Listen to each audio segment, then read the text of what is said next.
I thought I'd experienced every possible form of post-breakup harassment until I discovered that my ex-boyfriend Jake had turned my attempts to move on into entertainment for thousands of strangers who were voting on my dating choices like I was a contestant on some twisted reality show.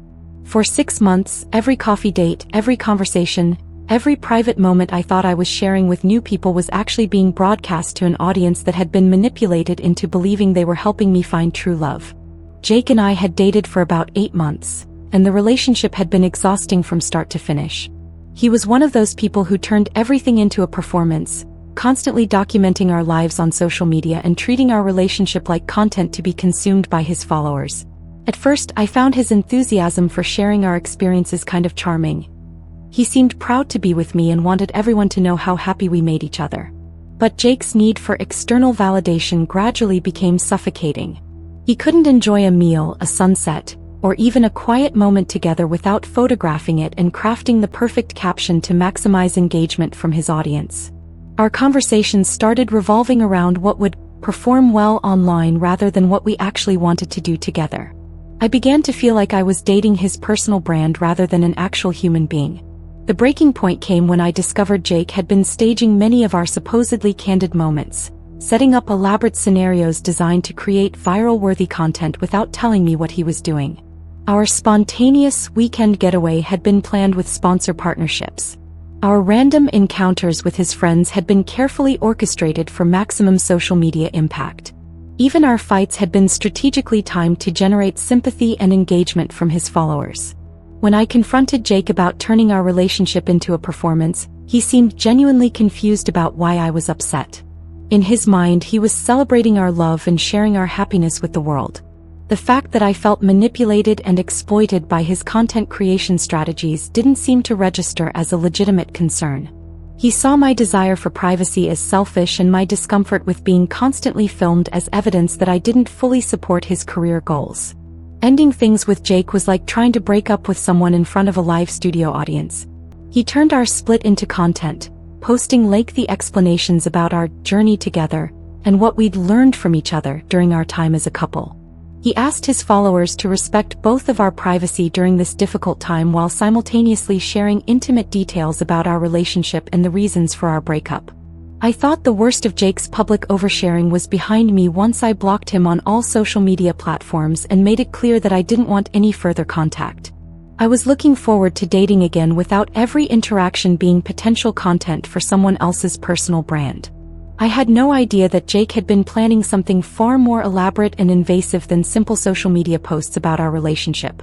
About 2 months after our breakup, I started cautiously putting myself back out there, mostly through dating apps and introductions from friends. The first few dates were perfectly normal: coffee conversations, dinner at casual restaurants, the usual getting-to-know-you interactions that come with meeting new people. I was relieved to be connecting with guys who seemed genuinely interested in getting to know me as a person rather than as a character in their online narrative. But I started noticing odd coincidences that made me feel like I was being watched or followed. On multiple occasions, I'd be on a date and notice someone at a nearby table who seemed to be paying unusual attention to our conversation. Sometimes they'd be openly filming with their phones, which I initially assumed was typical social media behavior that had nothing to do with me. The first real warning sign came when I went on a date with someone named Chris, a software engineer I'd met through a mutual friend. We had a great conversation over dinner, and I was genuinely excited about the possibility of seeing him again. But the next morning, Chris sent me a confusing text message thanking me for being such a good sport about the experiment, and saying he hoped I wouldn't be too upset when I found out what had really been happening. I had no idea what Chris was talking about, so I called him for clarification. What he told me made my blood run cold. According to Chris, he'd been contacted by someone claiming to be producing a reality show about modern dating. They'd offered him $500 to go on a date with me while wearing a hidden camera, claiming that I was a willing participant in a social experiment about authentic connections in the digital age. Chris had genuinely believed that I was aware of and consenting to being filmed, which explained why he'd seemed slightly nervous and performative during our date. When he realized that I had no knowledge of any reality show or social experiment, he was mortified and apologetic. He showed me the contract he'd signed, which included detailed instructions about how to behave naturally while ensuring that our conversation would be entertaining for viewers. My hands were shaking as I read through the contract Chris had been given. The document claimed to be from something called Authentic Romance Productions, and described a show called Second Chance at Love, that followed people navigating dating after difficult breakups.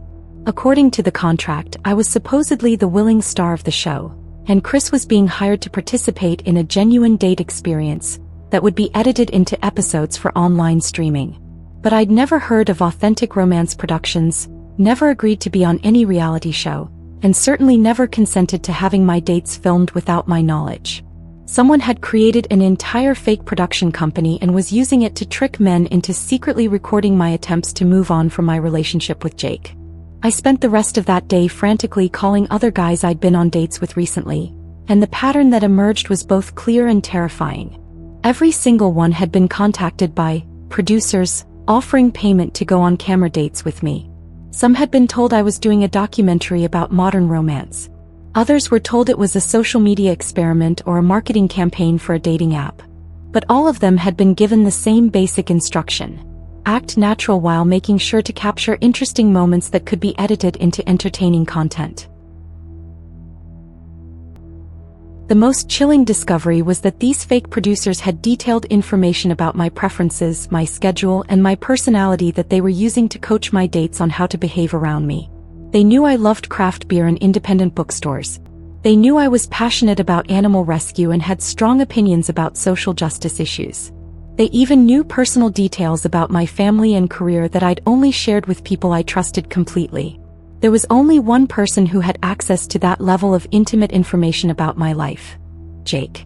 Somehow he'd created an elaborate fake reality show and was using it to manipulate and monetize my dating experiences without my knowledge or consent. Every coffee conversation, every getting to know you dinner, every moment I'd thought was private and authentic had actually been performed by paid actors following a script designed to maximize entertainment value. But the scope of Jake's operation was even more extensive than I'd initially realized. When I started digging deeper into Authentic Romance Productions, I discovered that the content being filmed during my dates was actually being broadcast online to paying subscribers who believed they were watching a legitimate reality show about my journey to find love after heartbreak. Jake had created an entire narrative around my post-breakup dating life, complete with character development, story arcs, and audience participation elements that allowed viewers to vote on which guys they thought I should go on second dates with. He'd positioned himself as the producer and narrator of my story, providing commentary and behind-the-scenes insights that painted him as the caring ex-boyfriend who wanted to see me find happiness. The website for Second Chance at Love contained hours of footage from my dates, edited together with Jake's commentary to create what looked like professional reality TV content. Viewers could subscribe for monthly access to new episodes, purchase merchandise with my photo and quotes from the show, and even submit suggestions for future date scenarios they wanted to see me experience. What made the whole situation even more disturbing was how Jake had manipulated the narrative to make himself look like the hero of my story. According to his version of events, our breakup had been mutual and amicable, and he was now generously using his resources and connections to help me find the love I deserved. He presented the secret filming as a gift he was giving me, documentation of my journey toward happiness that I could treasure forever. The audience Jake had cultivated seemed to genuinely believe they were supporting my search for romance and healing. The comment sections were filled with well-meaning viewers offering encouragement, relationship advice, and emotional support for what they saw as my brave vulnerability in sharing such an intimate process with strangers. They had no idea that I was completely unaware of their existence or that my dating life was being exploited for entertainment and profit. But some viewers had started to notice inconsistencies in the show that made them question whether I was actually a willing participant. They pointed out that I never acknowledged the cameras directly, never mentioned the show in my conversations, and often seemed genuinely surprised by questions or comments from my dates that made more sense in the context of a reality show than a normal dating interaction. A few concerned viewers had even tried to reach out to me directly through social media to express their support and ask questions about my experience on the show. When I didn't respond to these messages, because I had no idea what they were talking about, some people began to suspect that something wasn't right about the production. The house of cards finally collapsed when one of Jake's subscribers became concerned enough about my apparent lack of awareness to contact the police about what might be a case of non-consensual filming. The detective who investigated discovered the fake production company, the contracts with my unwitting dates, and the extensive online platform Jake had built around monetizing my personal life. When the police raided Jake's apartment, they found equipment for editing and producing video content, detailed files about my personal life and dating preferences, and financial records showing that he'd been earning thousands of dollars per month from subscriptions and merchandise sales related to my supposed reality show. Jake was arrested and charged with multiple felonies including stalking, harassment, identity theft, fraud, and violation of privacy. Many of the men who'd been hired to secretly film our dates were also interviewed by police, though most were treated as victims of Jake's deception rather than willing accomplices. The legal case was complicated by the novelty of the crimes Jake had committed. Using fake reality show contracts to trick people into secretly filming someone's dating life was a form of abuse that existing laws hadn't been written to address. But ultimately, Jake was convicted on multiple charges and sentenced to 3 years in prison, plus restitution for the profits he'd made from exploiting my image and personal life. The most difficult part of the aftermath was dealing with the psychological impact of learning that months of my life had been performed and broadcast without my consent. Every conversation I'd thought was private had actually been public. Every moment of vulnerability I'd shared with dates had been edited into entertainment for strangers. Even my attempts to heal and move forward from my relationship with Jake had been turned into content for his personal gain. I had to contact everyone I'd dated during the period when Jake's show was running to explain what had really been happening and apologize for the deception they'd unwittingly participated in. Some were understanding and supportive, but others felt manipulated and used by the experience. Several potential relationships were damaged beyond repair by the revelation that our initial connections had been contaminated by fake circumstances and hidden cameras. The online platform Jake had built around my dating life took months to fully shut down, even after his arrest. Videos of my dates continued to circulate on various websites, and some of his subscribers refused to believe that I hadn't been a willing participant in the show.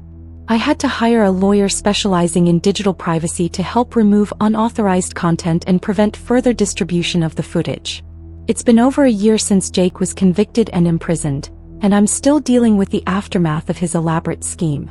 I've been in therapy consistently, working through not just the trauma of being exploited but also the deeper issues of trust and vulnerability that make dating feel dangerous now. How do you open your heart to someone new when you've learned that intimate moments can be weaponized by people who claim to love you? I'm sharing my story because I want people to understand that revenge and harassment can take forms that are far more creative and sophisticated than traditional stalking or abuse. Jake didn't just refuse to accept our breakup.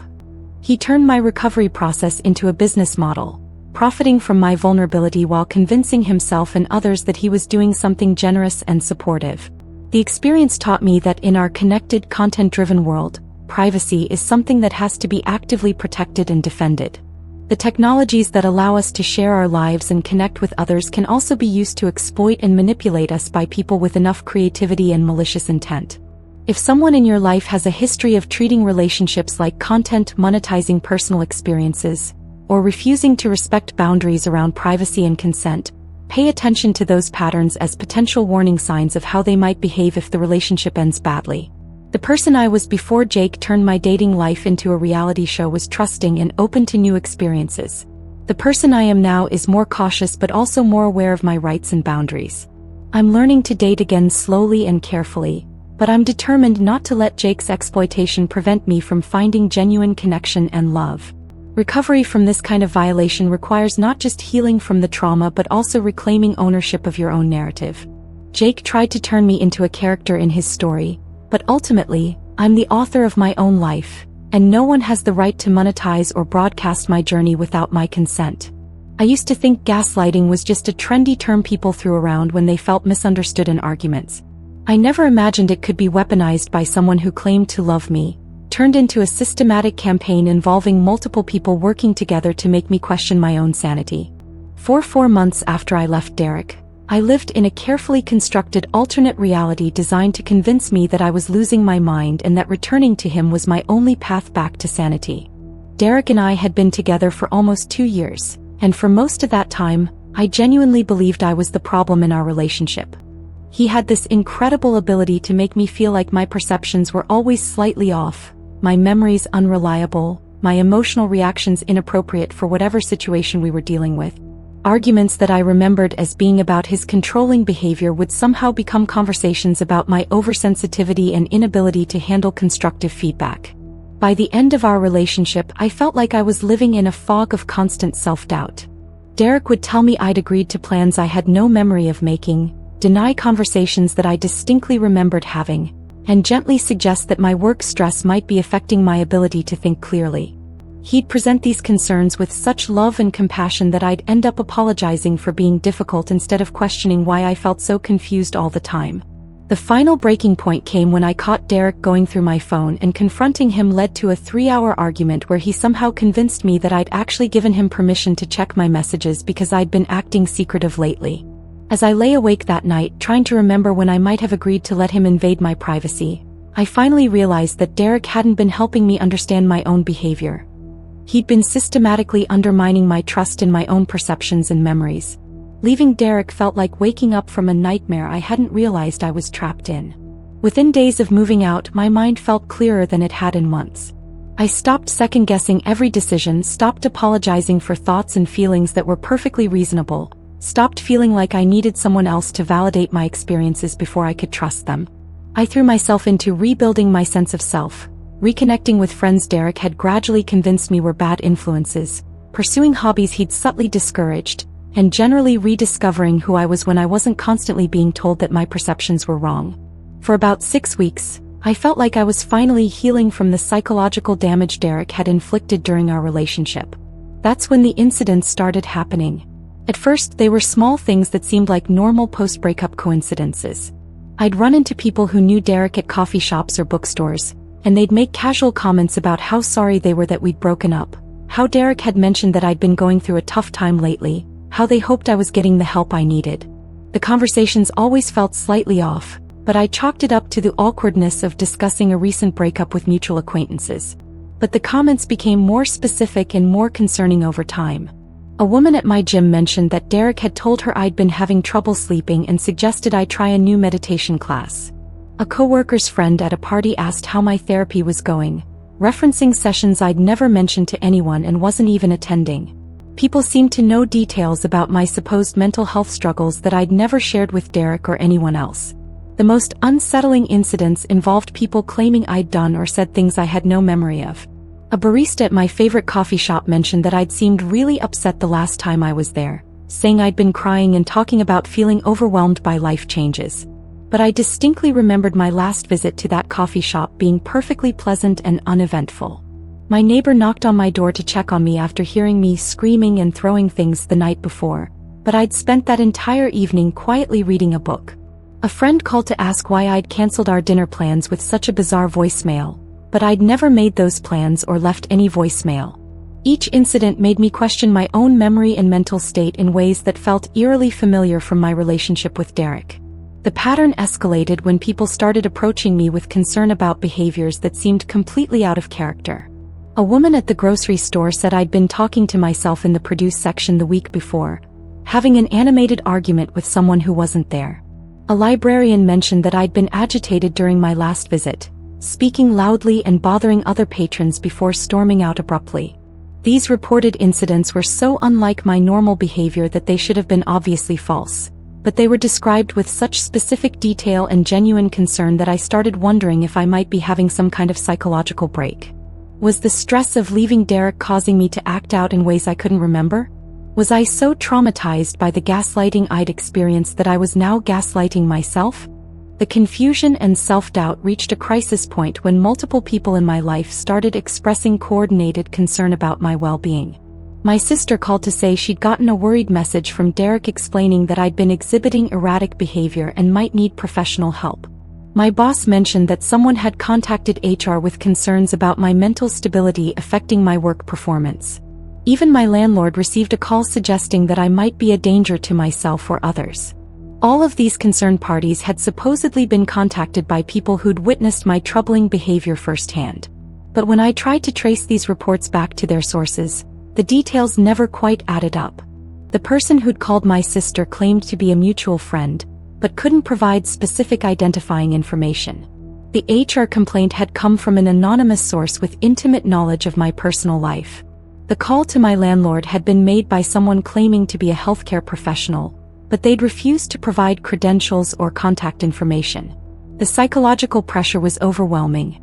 Everyone around me seemed to believe that I was having mental health problems I couldn't perceive or remember. My own experiences and memories were constantly being contradicted by people who claimed to have witnessed behaviors I had no recollection of. I started sleeping poorly, avoiding social situations where I might embarrass myself without realizing it, and questioning every thought and feeling I had. That's when Derek reached out with a perfectly timed offer of support. He sent a gentle, caring message saying he'd heard from mutual friends that I'd been struggling lately, and that despite our breakup he wanted me to know I could always count on him if I needed help. He didn't pressure me to get back together or even to see him. He just wanted me to know that he still cared about my well-being and was available if I needed someone who truly understood me. Derek's message felt like a lifeline in the chaos of contradictory information I was receiving about my own behavior and mental state. Here was someone who'd known me intimately, who could help me make sense of what was happening to me, who cared enough to reach out despite our painful breakup. Against every instinct I'd developed since leaving him, I found myself seriously considering taking him up on his offer of support. But something about the timing of Derek's message felt too convenient, too perfectly calculated to arrive just when I was most vulnerable and confused. I decided to test a theory that had been growing in the back of my mind. What if these reports of my erratic behavior weren't random incidents but part of an organized campaign designed to make me question my sanity? I started keeping detailed records of everywhere I went and everyone I interacted with, creating an alibi for my own behavior that I could reference when people claimed to have witnessed me doing things I didn't remember. I also began discreetly recording conversations where people expressed concern about my mental state, hoping to identify patterns or inconsistencies in their stories. What I discovered was a network of people who'd been hired to gaslight me on Derek's behalf. Some were professional actors who'd been given detailed scripts about how to interact with me in public spaces. Others were Derek's actual friends and acquaintances who'd been convinced that they were helping stage an intervention for someone they cared about who was in denial about her mental health problems. The operation was sophisticated and well-funded. Derek had created fake identities for some of the actors, established relationships with businesses I frequented, and even hired a consulting firm that specialized in reputation management and behavioral modification to coordinate the campaign. Every report of my erratic behavior, every concerned phone call to my friends and family, every interaction designed to make me doubt my own perceptions had been carefully planned and executed. Derek had weaponized the gaslighting techniques he'd used during our relationship, scaling them up into a systematic attack on my sanity that involved dozens of people and lasted for months. His goal wasn't just to make me question specific memories or perceptions. It was to destroy my ability to trust my own mind completely, leaving me so desperate and confused that I'd have no choice but to return to the one person who claimed to understand what I was going through. The evidence I'd gathered was enough to take to the police, who launched an investigation into what they initially struggled to classify under existing criminal statutes. Derek's gaslighting campaign involved fraud, harassment, stalking, conspiracy, and several other crimes, but it was so novel and sophisticated that prosecutors had difficulty determining how to proceed with charges. The investigation revealed the full scope of Derek's operation, including financial records showing he'd spent over $15,000 hiring actors, consultants, and other accomplices to participate in the gaslighting campaign. They found detailed psychological profiles of me that Derek had created, scripts for how different people should interact with me, and schedules coordinating the timing of various incidents to maximize their psychological impact. Many of Derek's accomplices were shocked to learn the true nature of what they'd been participating in. The actors thought they were being hired for an elaborate prank or social experiment. Derek's friends genuinely believed they were helping stage an intervention for someone who was having a psychological breakdown. Even the consulting firm hadn't fully understood that their behavioral modification services were being used to systematically abuse an ex-girlfriend. Derek was eventually convicted on multiple felony charges and sentenced to 4 years in prison. The judge noted during sentencing that the sophistication and cruelty of Derek's gaslighting campaign represented a new form of domestic abuse that the legal system needed to take seriously. Several of his accomplices also faced criminal charges, though most received lighter sentences in recognition of how they'd been manipulated by Derek. The psychological recovery from Derek's gaslighting campaign has been long and difficult. Even after learning the truth about what had been done to me, I struggled to trust my own perceptions and memories. The systematic attack on my sanity had been so thorough that rebuilding my confidence in my own mind required extensive therapy and support from people who understood the nature of psychological abuse.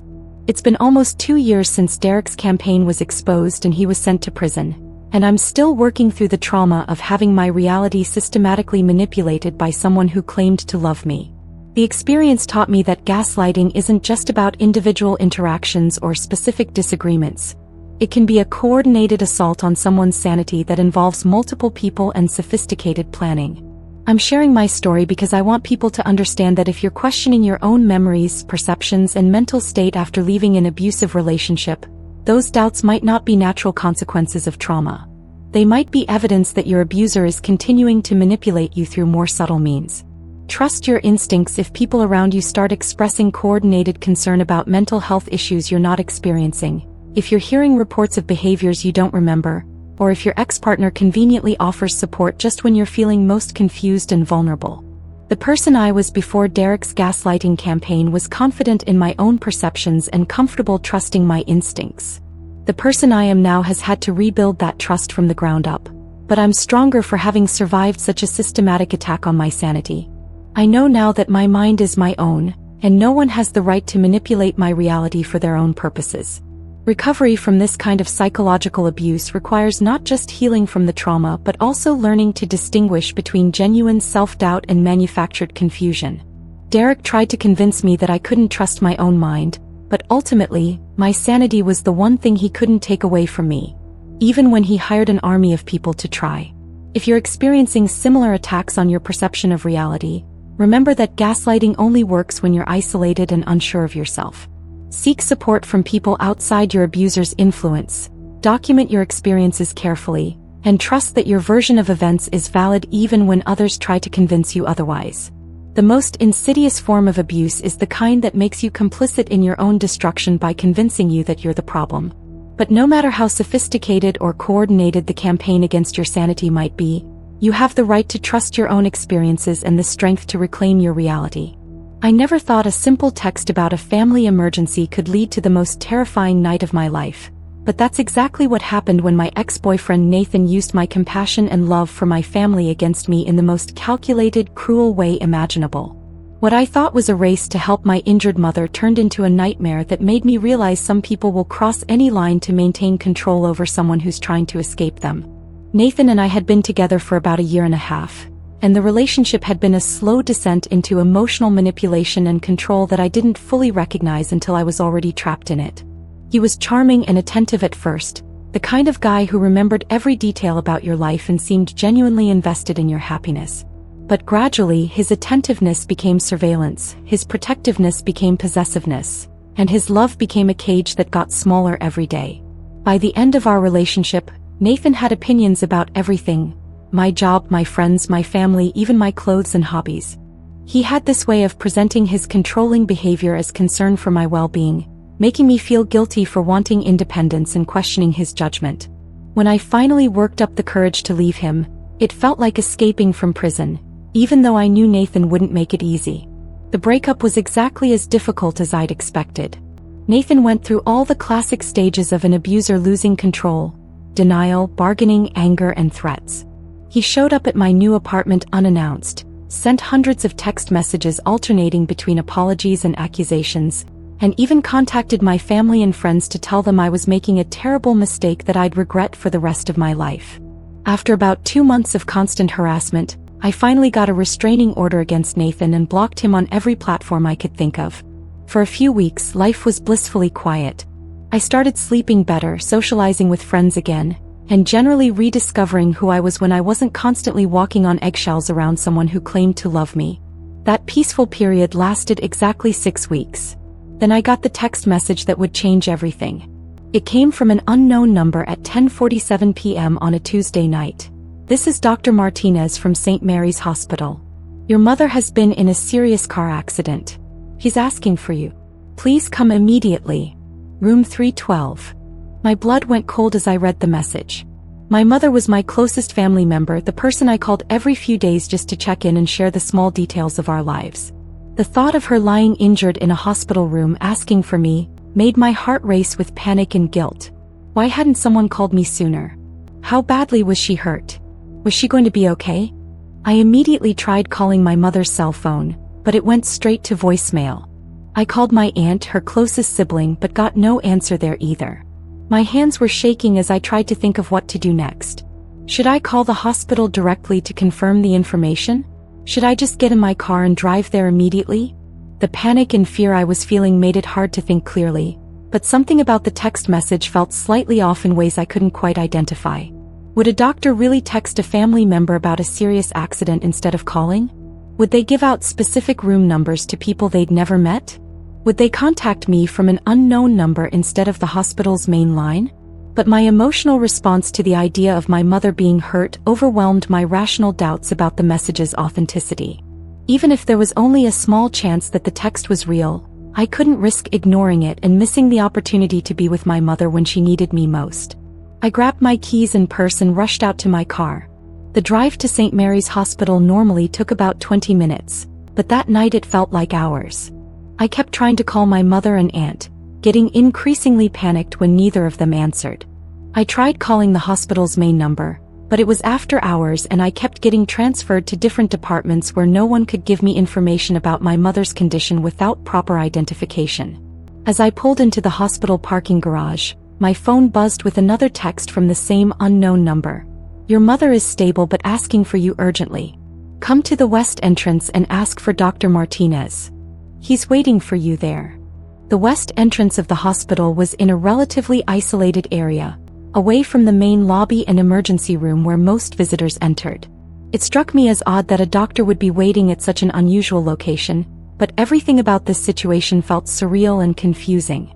I parked near the west entrance and walked quickly toward the building, my heart pounding with anxiety about my mother's condition. The west entrance was dimly lit and deserted at that time of night. As I approached the doors, I saw a man in a white coat standing near the entrance, looking like he was waiting for someone. From a distance, he looked like he could be a doctor, but as I got closer, something about him made every alarm bell in my head start ringing. It was Nathan. He was wearing a white lab coat over regular clothes with a fake hospital ID badge clipped to the pocket. In the dim lighting from far away, he'd looked like a legitimate medical professional. But up close, I could see that his doctor costume was hastily assembled and obviously fraudulent. Thank God you came, Nathan said, stepping toward me with his arms outstretched. I was so worried about you rushing here in a panic. I knew you'd want to be here for your mom. My mind reeled as I realized what had happened. There was no car accident.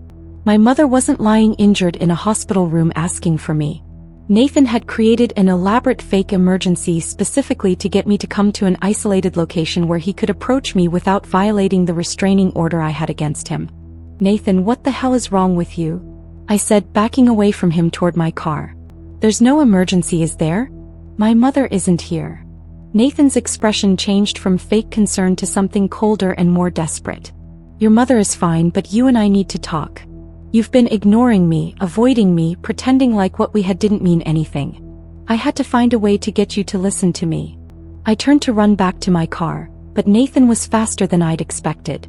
He grabbed my arm and started pulling me toward a van parked in the shadows near the hospital entrance. I'm not going to hurt you, he said, his grip tightening.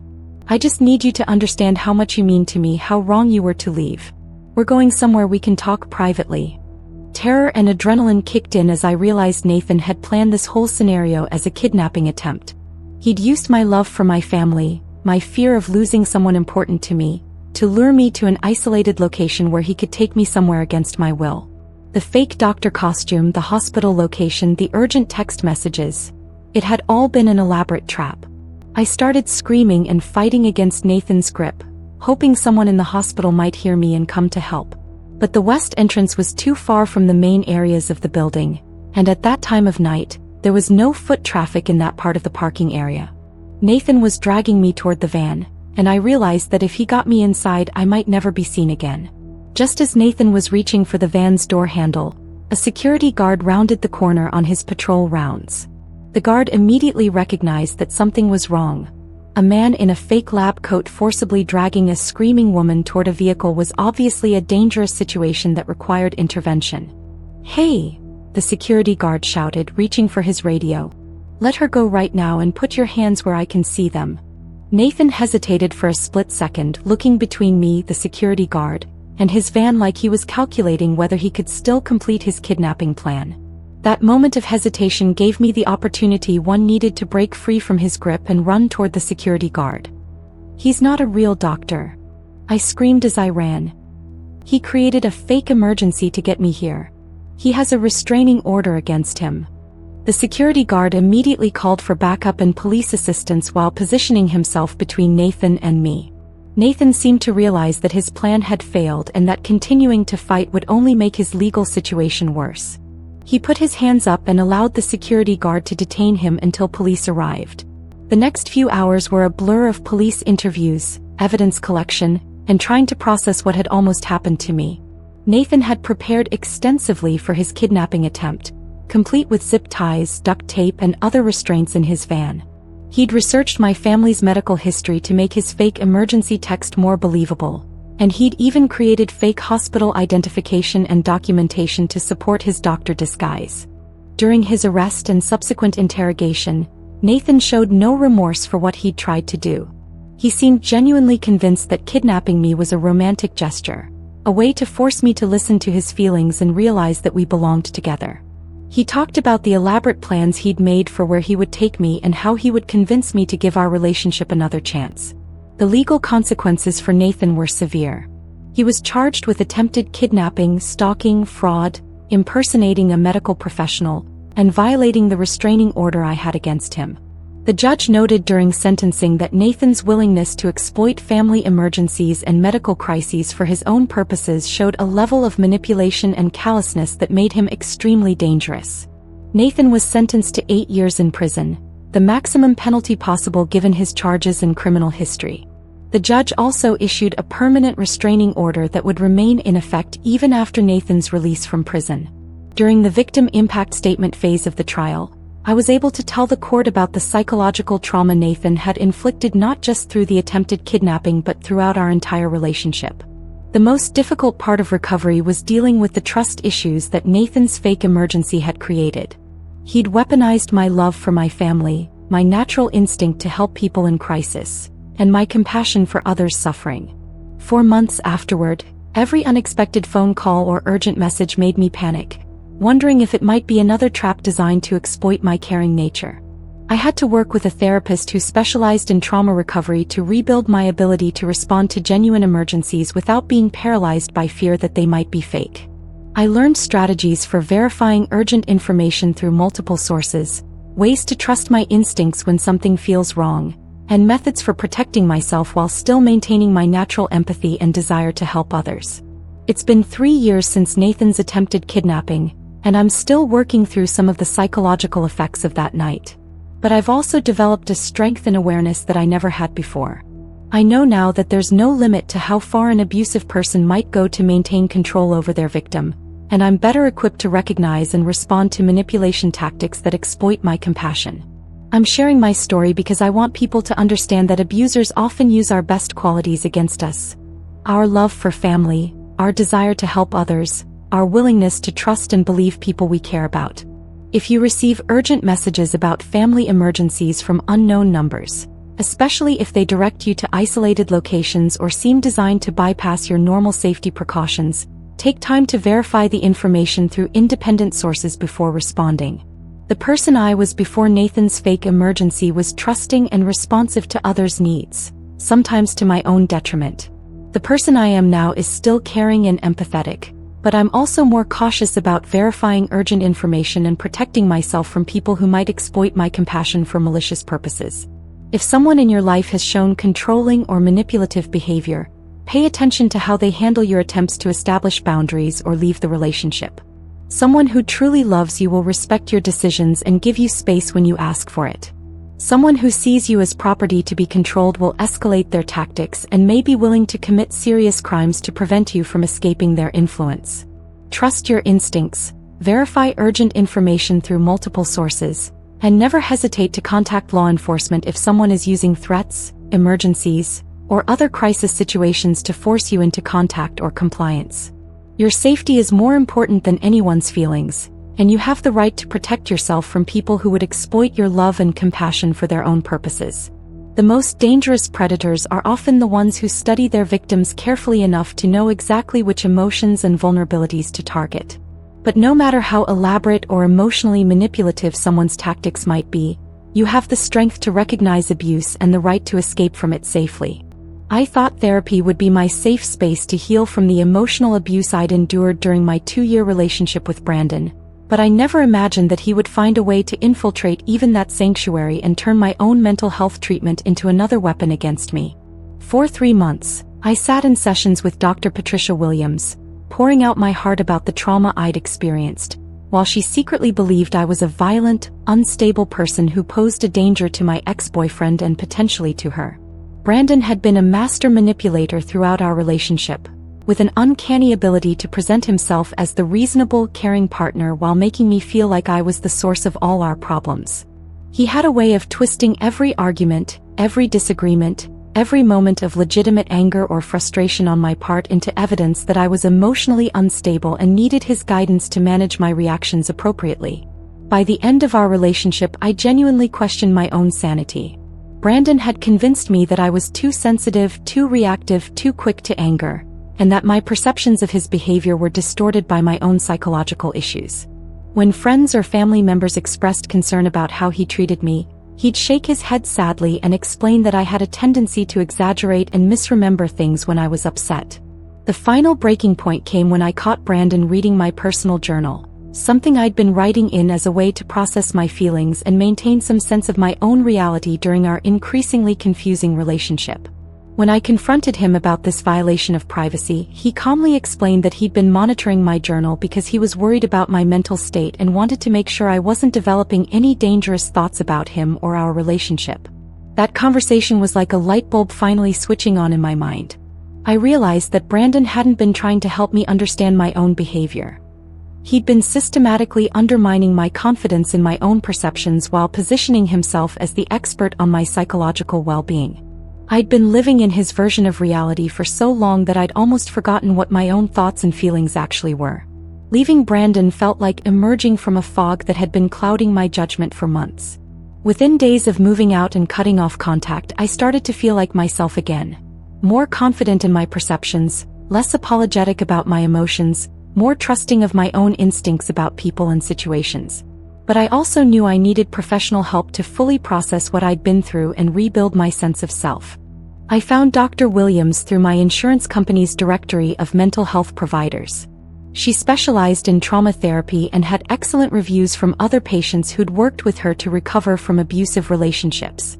During our initial phone consultation, she seemed understanding and knowledgeable about the dynamics of emotional abuse, and I felt hopeful that therapy with her would help me heal and move forward.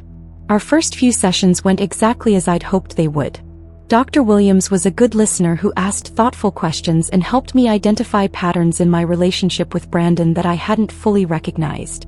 She validated my experiences, helped me understand that the confusion and self-doubt I'd experienced were normal responses to psychological manipulation, and started teaching me strategies for rebuilding my confidence in my own perceptions and feelings. But after about a month of therapy, I started noticing subtle changes in Dr. Williams' approach that made me feel uncomfortable. She began asking more pointed questions about my anger toward Brandon, seeming particularly interested in moments when I'd felt rage or fantasized about getting revenge. She'd press for details about my thoughts and feelings in ways that felt invasive rather than therapeutic. Dr. Williams also started questioning my version of events from my relationship in ways that reminded me uncomfortably of Brandon's gaslighting tactics. When I described specific incidents of emotional abuse, she'd ask if I might be exaggerating or misremembering due to the trauma I'd experienced. She'd suggest that my anger toward Brandon might be preventing me from seeing my own role in the relationship's problems. The sessions began to feel less like therapy and more like interrogations. Dr. Williams would circle back repeatedly to questions about whether I'd ever had violent thoughts about Brandon, whether I'd ever followed him or tried to contact him after our breakup, whether I'd ever done anything that might have made him fear for his safety. Her questioning felt accusatory rather than supportive, like she was trying to trap me into admitting something rather than helping me heal. I started to dread our weekly sessions, which was the opposite of how therapy was supposed to make me feel. Instead of leaving feeling understood and supported, I'd leave feeling judged and suspicious, like Dr. Williams didn't believe my account of what had happened in my relationship with Brandon. The safe space I'd hoped to create for my healing was becoming another source of stress and self-doubt. The most disturbing session came about 10 weeks into our work together, when Dr. Williams directly asked if I'd ever threatened Brandon or made him feel unsafe in any way. When I insisted that I'd never been violent or threatening, she pursed her lips and made a note in her file that felt ominous rather than routine. "I'm required to document any potential safety concerns," she said, looking at me with an expression that was clinical rather than compassionate. "I need you to be completely honest with me about any thoughts or actions you might have had toward your ex-partner that could be construed as threatening or dangerous." That's when I realized that Dr. Williams didn't see me as a trauma victim seeking help. She saw me as a potential threat who needed to be monitored and managed. Somehow, during our sessions, I'd become the dangerous one rather than the person seeking help to recover from being victimized. I left that session feeling more confused and upset than I had since leaving Brandon. How had my therapist, someone who was supposed to be helping me heal from emotional abuse, come to see me as the abuser in my own story? Why was she treating me like a threat rather than a victim? What information could have led her to such a dramatically different understanding of my situation? That night, I couldn't sleep as I replayed every session we'd had together, trying to figure out where things had gone wrong. Had I said something that made her question my version of events? Had I described my anger toward Brandon in ways that made me sound dangerous rather than justifiably upset about the abuse I'd suffered? The answer came when I decided to do something I probably should have done much earlier. I researched Dr. Williams' background and credentials more thoroughly than I had when I first chose her as my therapist. What I discovered made my blood run cold and explained everything about her suspicious behavior during our sessions. Dr. Williams had been contacted by Brandon before our first session. According to records I later obtained through a legal process, Brandon had called her office claiming to be concerned about his ex-girlfriend's mental state and potential for violence. He'd presented himself as a caring former partner who was worried that I might hurt myself or others if I didn't get appropriate professional help. Brandon had been extraordinarily clever in how he approached Dr. Williams. He didn't openly badmouth me or make obvious accusations. Instead, he expressed concern for my well-being and safety, sharing carefully selected details about our relationship that made me sound unstable and potentially dangerous. He described incidents where I'd been angry or upset, but removed all context about his behavior that had triggered those reactions. According to Brandon's version of our relationship, I was an emotionally volatile person who had difficulty accepting responsibility for my actions and tended to blame others for problems I created myself. He claimed that I'd made threats against him, followed him after our breakup, and shown signs of escalating instability that concerned him greatly. Most disturbingly, Brandon had provided Dr. Williams with what he claimed were excerpts from my personal journal, the same journal I'd caught him reading before our breakup. But the excerpts he shared had been taken out of context and edited to make my normal processing of anger and hurt look like evidence of dangerous obsession and potential violence. Dr. Williams had violated every principle of ethical therapy practice by allowing Brandon's unsolicited contact to influence her treatment of me.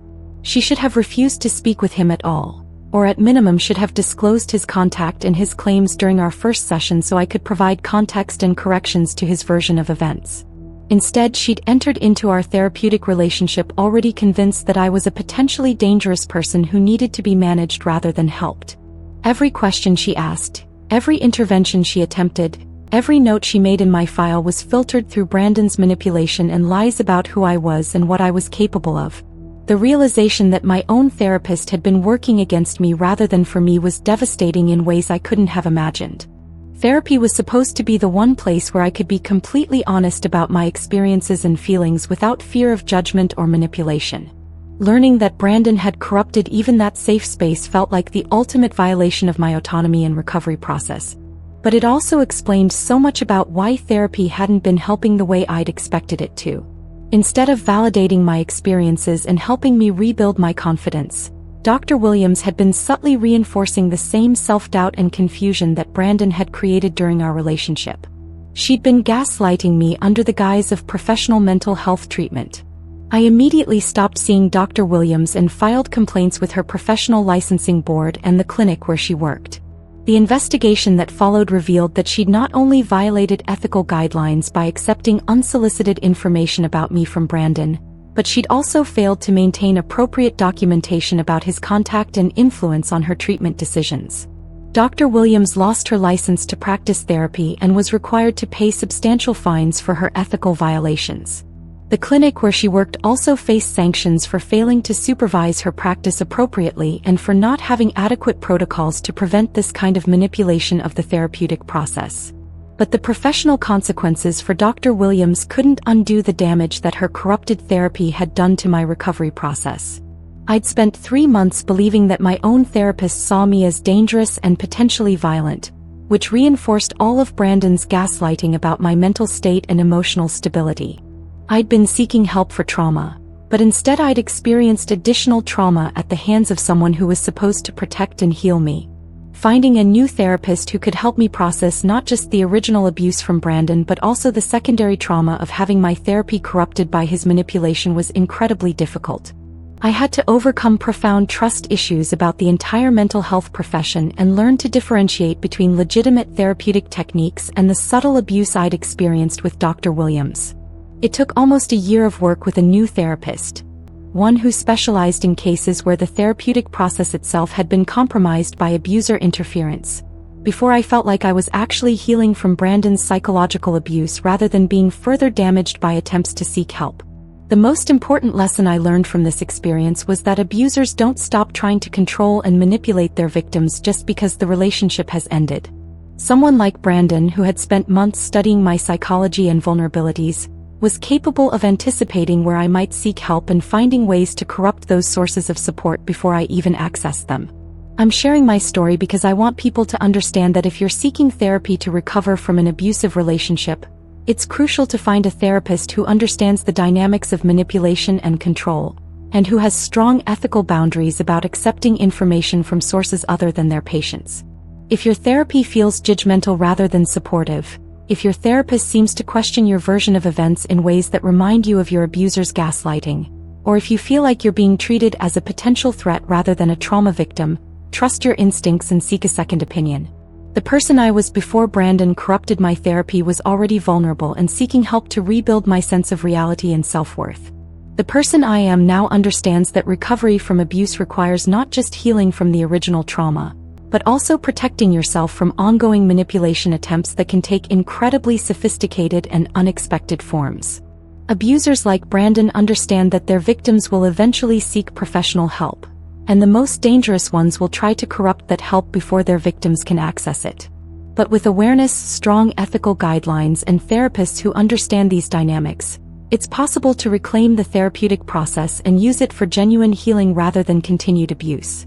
Your recovery belongs to you, and no one, not even a former abuser working through corrupted professional channels, has the right to interfere with your healing process or turn your search for help into another form of victimization.